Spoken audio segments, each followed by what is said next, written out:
إن سلسلة الجبال العمودية في هذه المنطقة تمثل حاجزا حدوديا طبيعيا يفصل جمهورية قرغيزستان عن أوزبكستان، وكذلك كانت من قبل في عهد ذي القرنين تمثل حاجزا أو حدا فاصلا بين قوم يأجوج ومأجوج من جهة قرغيزستان وبين مملكة ذي القرنين من الجهة الأخرى، إلا موضع ممر جبلي يقع بين جبلين متقابلين كان يعبر منه هؤلاء القوم ليفسدوا في أرض مملكة ذي القرنين من جهة حدود أوزبكستان الحالية.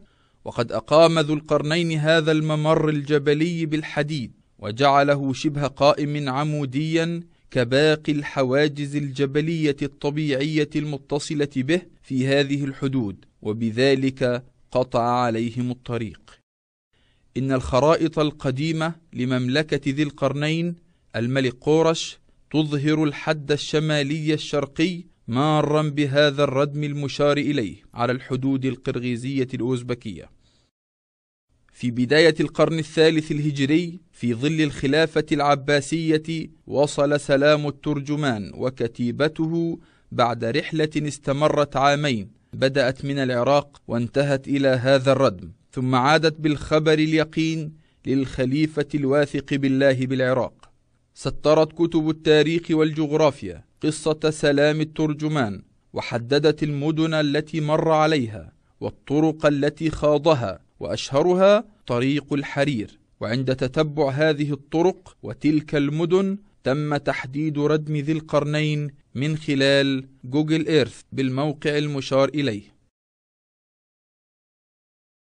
عند مطابقة رسم موقع الردم مع صور جوجل إيرث ظهرت مطابقة شبه كاملة سواء في الجبال الثلاثة الواقعة أمام الردم بالإضافة للوادي المار بين الصدفين الواصلين للردم.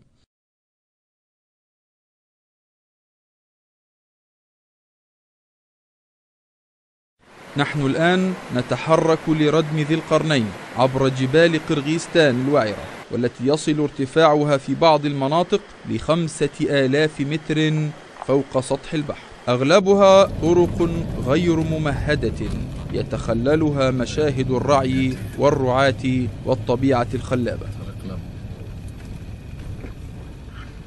تقع قرغيزستان بجوار الصين على حدود مشتركة قريبة من منغوليا وسيبيريا، وهي أحد دول الاتحاد السوفيتي قديما.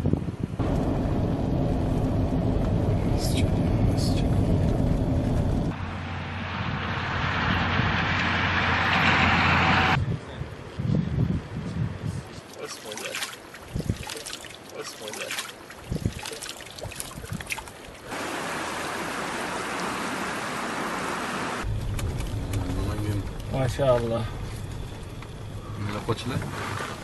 انتظر يا نجم الدين حتى لا تزعجهم.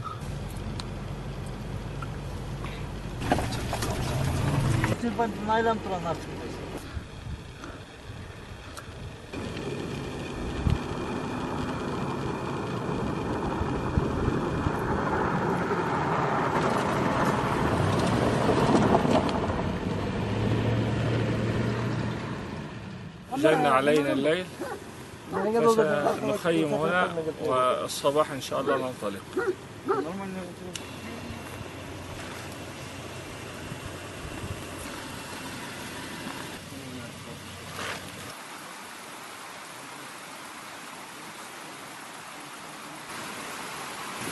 نتعشى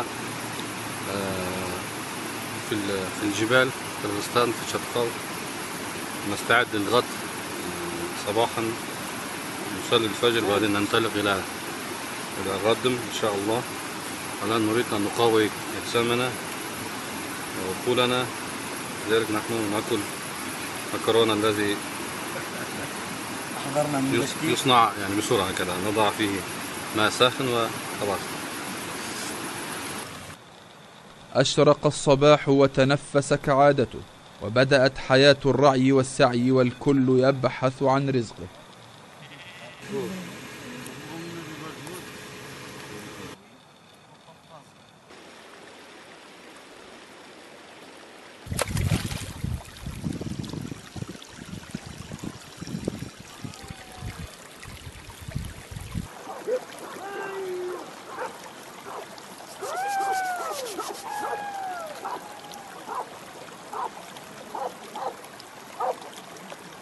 субай ба? Ну талас жаққа кетіп. Жоқ, мынау су қосылады. Қай су? Жоқ, мынау біздің анау неде границадан мынау дешт. مو غازر والله شقنا تم قول تروح نقطوش لا ليسوا نهرين بمعنى نهرين ممكن واديين يعني شاف الشريط الاخضر اللي فوق ده شاف الشريط الاخضر ده زي كده. إن وعورة الأرض تجعل من اللازم الاستعانة بركوب الخيل حتى نصل لردم ذي القرنين، والآن نبدأ الاستعداد للتحرك.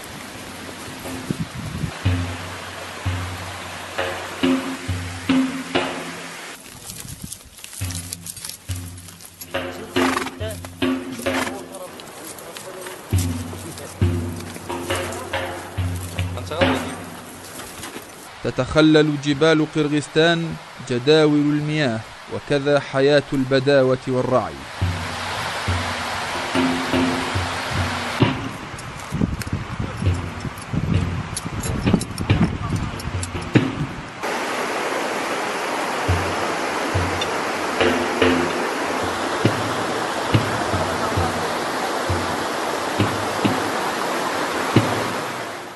قرغيزستان إحدى بلاد يأجوج ومأجوج في عهد ذي القرنين في القرن السادس قبل الميلاد، حيث لم يكن قد سكنت بعد من قبل الشعب القرغيزي، فقد كانت امتدادا جغرافيا لأرض منغوليا.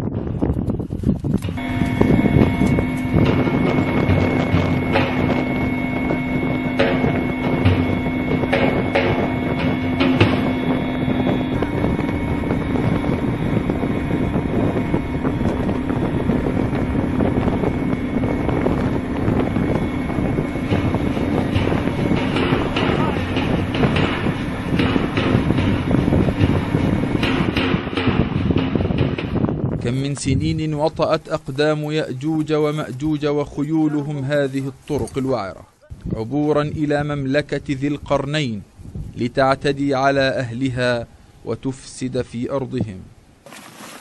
مع قرب الوصول إلى ردم ذي القرنين تبدأ مرحلة أخرى يتجهز فيها المتسلقون لحمل ما يحتاجونه فوق ظهورهم.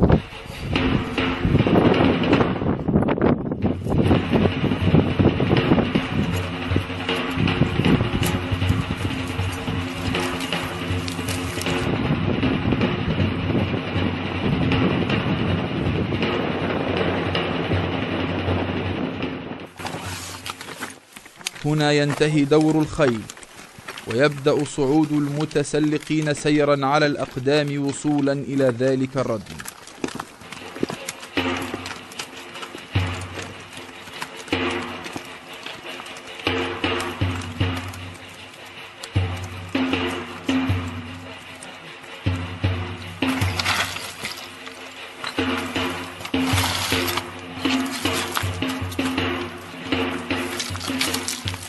كان هنا بركان، انفجار البركان، ورأينا في الوادي هناك بعض الآثار اللافا على الحجر، وغريب أن بعض الحجر ليس عليها لافا وبعضها عليها. هذا يفهم أنه اللافا كان يسقط قطاعات مختلفة يعني. هذا الذي في الجبل ردم، خلف الردم يوجد هذا الحجر عليها آثار الحريق. في الجهة أخرى هي ليس بحريق.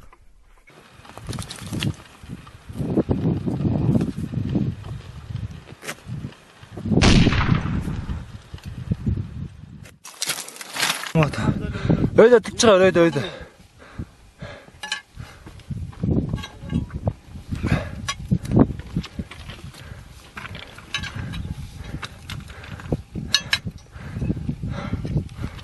Evanı? Жардам тиеу дейм. Мен Өткен. Шайырылып қалған. өтейін ботинка сайырлатпау өнекейін соңыз. Амин.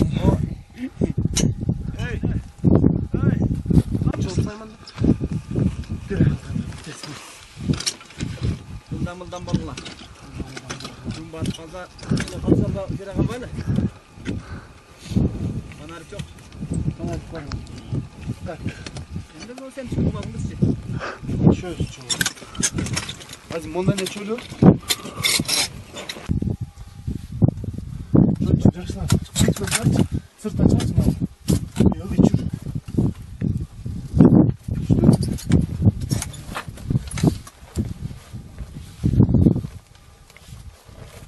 لحظات قلق وانتظار دائمين، تترقب الأعين الشاخصة ظهور الردم العظيم لذي القرنين الذي انتظره ملايين البشر على مدار قرون عدة.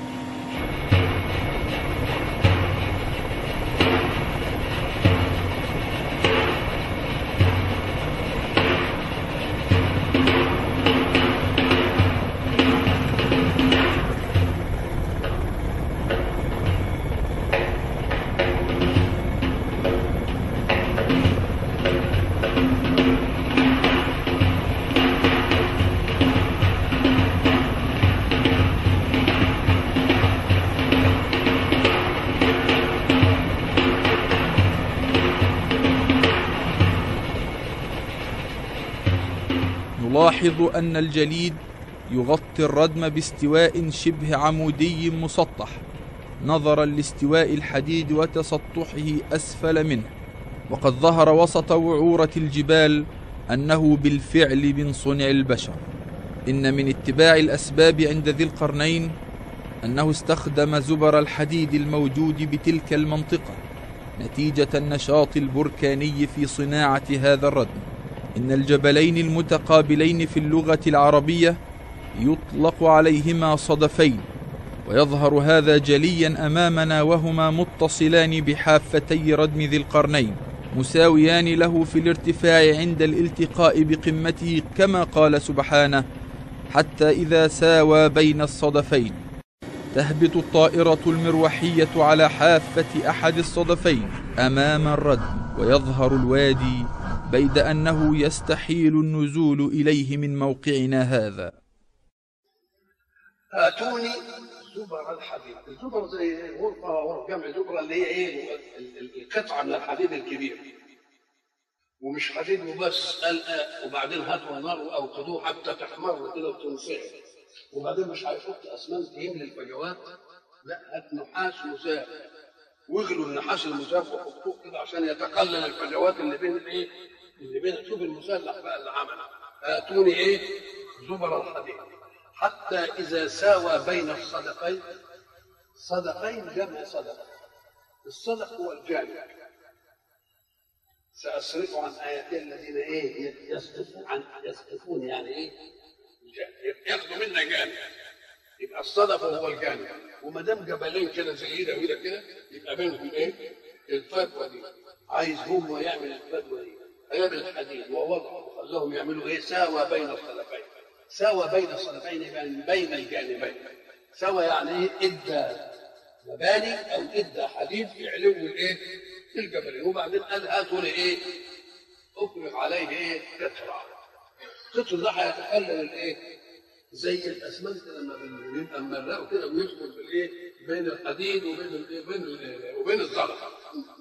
آتوني افرغ عليه ايه؟ قطر. آتوني زبر الحديد حتى إذا ساوى بين الصدفين أي الجانبين تساويا قال انفقوا، انتوا تنفقوا. جابوا الكير وقعدوا ينفقوا خلاص، حتى إذا جعله نارا التهب الحديد كده قال آتوني أفرغ عليه إيه؟ قطرة نحاس مساف، وبعدين شوف بقى فوق حديد والحديد انصهر وبعدين صب عليه إيه؟ نحاس إيه؟ مساف. يطلع أول ساوى بين الصدفين أدي علوم، والعملية اللي عملها من المدد يطلع أملس وناعم. ما دام علوم يبقى ما يستطيعش رسوم المعادون إنهم إيه؟ يظهروه ويجوا على ظهره يعلوه، وما دام بالشكل ده الإمكان اللي ماسك ده ما يقدروش يشعلقوا فيه زي الزحلق. نحن على قمة الجبل الذي فيه الردم. بدا الردم وقد غطاه الجليد صيفا وشتاء، يعود ذلك إلى الحديد الذي يحتفظ بالبرودة والجليد طوال العام أكثر من الأحجار، وذلك على مدار 2600 عام.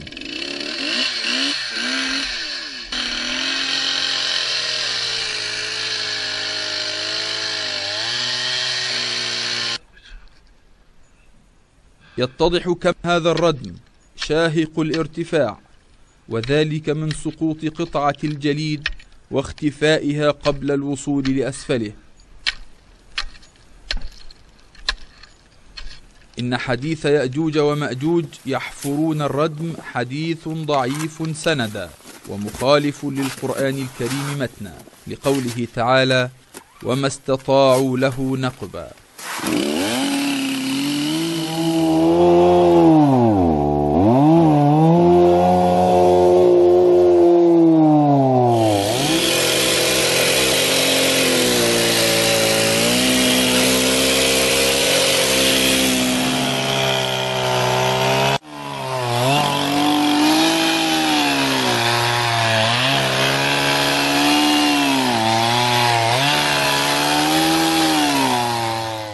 Çatkal çokusu, Çatkal kırkatoğusundağı.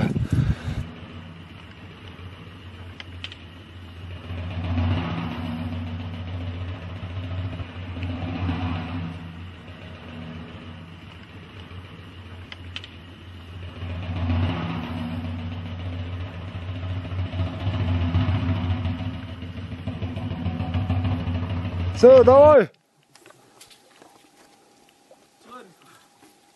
2 metre 10 santimetre oldu. Erkek. Hemen ver tribordu. Tribordu ver.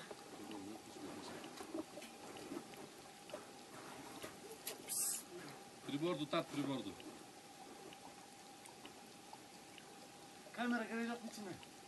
Ben kameramanım.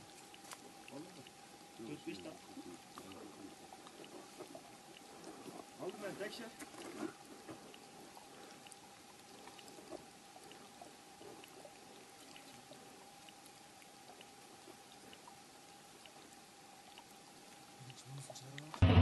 Demirden бар екенін де жоқ екенін металды іздеп табыш. Мына бұл жерден бір нәрсе чипылдады. Мына бұл жерде бір нәрсе жатады.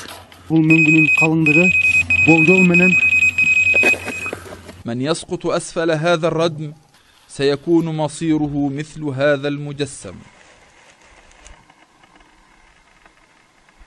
قال هذا ايه؟ رحمة من ربي. رحمة يبقى أسند النعمة إلى المنعم من إيه؟ الأعلى.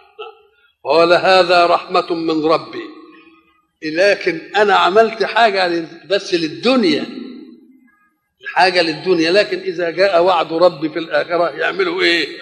يبقى ذكر أمان. نعم.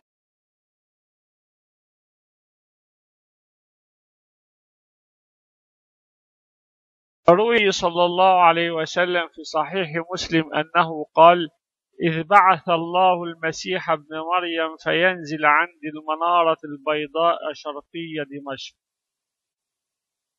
ثم قال رسول الله صلى الله عليه وسلم: إذ أوحى الله إلى عيسى ابن مريم أني قد أخرجت عبادا لي لا يدان لأحد بقتالهم، فحرز عبادي إلى الطور. ويبعث الله يأجوج ومأجوج وهم من كل حدب ينسلون. حتى إذا فتحت يأجوج ومأجوج وهم من كل حدب ينسلون، يعني يسعون دعاة شر بقى وعايزين يحطموا الدنيا واقترب الوعد الحق. كونهم يجوا من كل حدب ينسلون ويقوموا أهل الفساد على أهل الخير مش هيطول. ليه؟ لأن الله يقول زي ما يقول اقتربت الساعة، يعني يا غافل تنبه إن ساعة الحساب قربت. فيمر أوائلهم على بحيرة طبرية فيشربون ما فيها، ويمر آخرهم فيقولون لقد كان بهذه مرة ماء.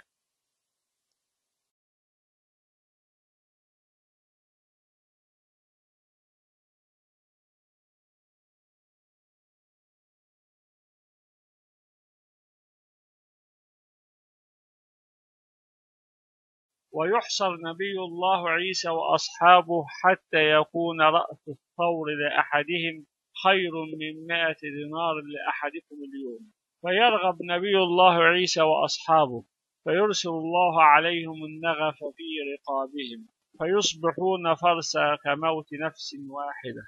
يسعدني ويشرفني أن كنت في صحبتكم أثناء عرض هذه السلسلة المباركة، وأوجه جميع الباحثين بالتقدم إلى هذه القناة لعرض أبحاثهم، لعل الله أن يجعل فيها خيرا كثيرا.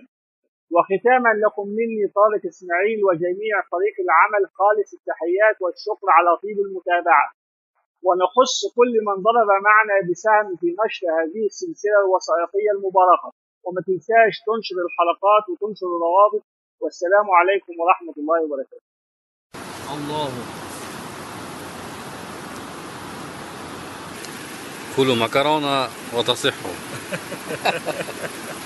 دعاية المكرونة.